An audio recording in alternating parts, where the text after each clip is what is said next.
Hello and welcome to this week's mini Bible studies as we prepare for the fifth Sunday after the Epiphany, February 7th, 2021.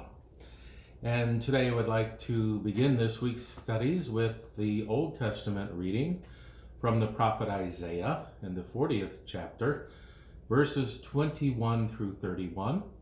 And I'll begin by sharing the introduction to the reading, then the reading itself, and then some of the reflections that I've gathered in preparedness for today.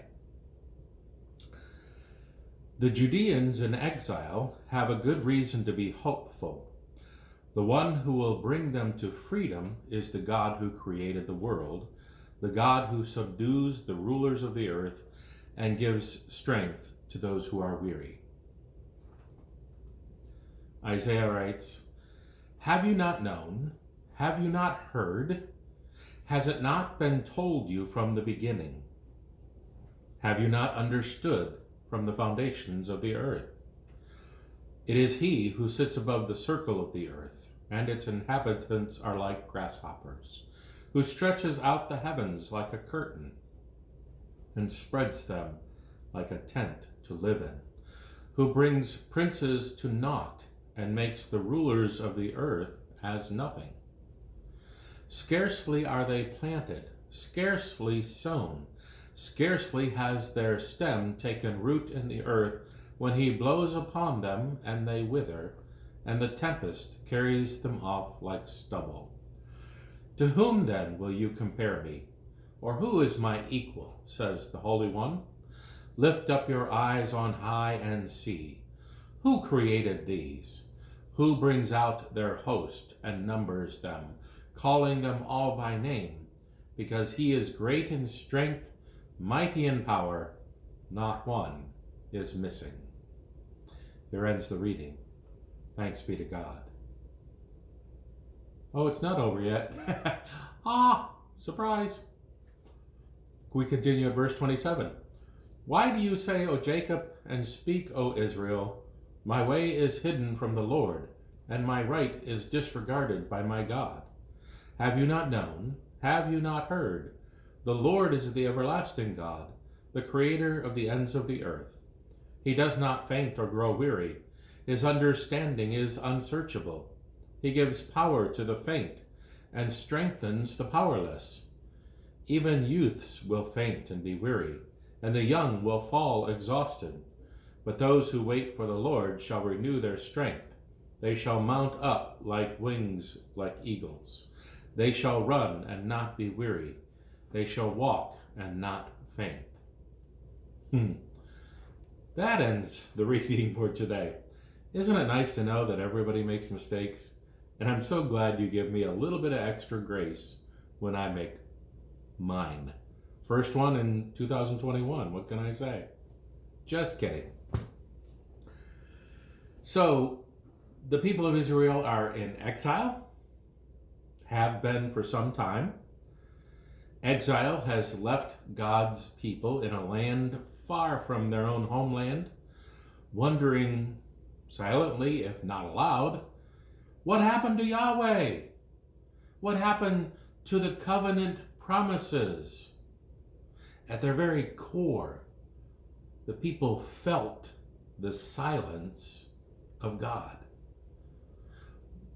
bound by the certainty of an unknown future in the hands of a foreign people. Other than being in the hands of a foreign people, sometimes we can also feel the silence of God and the uncertain and unknown future. The beginning of this chapter, chapter 40, Isaiah makes promises that may feel impossible to believe. The glory of the Lord shall be revealed in verse 5. The Lord God comes with might in verse 10, in order to gather the lambs in his arms in verse 11. Today's section is just part of a hymn, HYMN, of praise, that stems from verse 12 through verse 31, in which the people cry out at the same time that the hymn gives answers to these doubts of believing the seemingly impossible. The hymn asks and answers the question, who is God that will do such a thing? It's not that they're doubting God. It's that, well, who is this God that you're talking about? Is it Yahweh or is it another? Have you ever been in a situation where you felt hope slip away and cried out to God? And during those circumstances, have you ever felt like God was silent and wondered if rescue was impossible? And during those circumstances, have people spoken platitudes that everything will work out in the end? Well, maybe you're feeling that in these last almost a year now of pandemic. Well, this was also the situation for the exiles who wondered, well, who is this God that will do such a thing, that will rescue us and return us to our homeland? Who is this God that will lift the pandemic and return things to normal, not only for us here in Sun City Center, or not only for us in Florida or the United States, but all over the world? Every single person is affected by this pandemic. How does one trust a God who will let his people fall into the hands of the Babylonians and their God, who was named Marduk? How does one trust a God who appears to have fallen by the wayside in silence? Can such a God be trusted by a people who have grown weary and exhausted, as verse 29 says, too tired to even sing the psalms of praise to Zion? The exiles may have begun to believe that Yahweh was somehow inferior to the Babylonian god Marduk. Or maybe Yahweh was just one in a whole pantheon of gods who fought for control over the earth. That was commonly thought in the pagan religions as well. Isaiah's encouragement is to trust in Yahweh, who created the world and everything in it, who has control over governments, who brought Israel out of slavery in Egypt, and proves throughout history that Yahweh is always faithful. In Yahweh alone, they will have their hope provided, because Yahweh is the one who creates and who continues creating. So the opening questions in today's reading are like modern day rhetorical questions. And the good news about Yahweh is that it's not new information that's being provided by the prophet.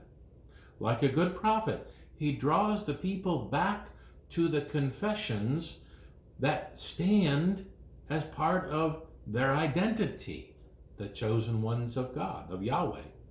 For Christians who may begin to experience doubt and confusion, we would encourage those to return to the Apostles' Creed and the Lord's Prayer, time-honored words that remind us who God is and who we are as God's people.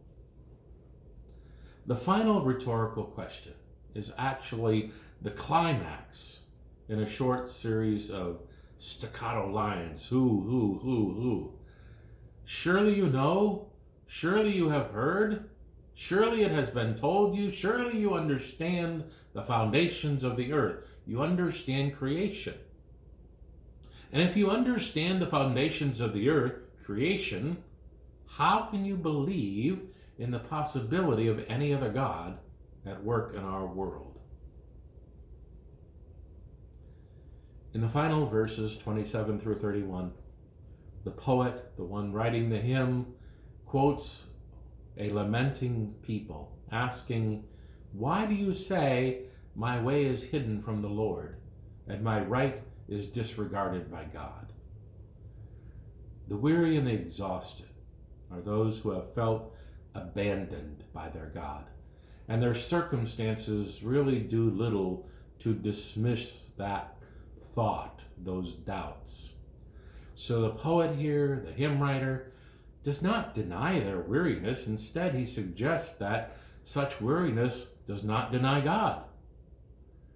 The God of Israel is the everlasting God and the creator of the ends of the earth.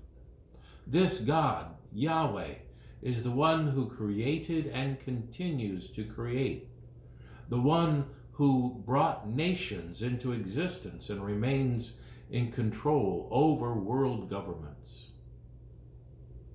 The promise of an end to exile and renewed strength seems impossible to believe because their current circumstances seem so impossible to reconcile.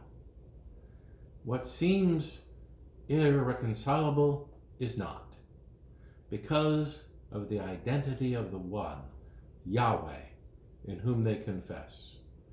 Yahweh's identity is undeniable.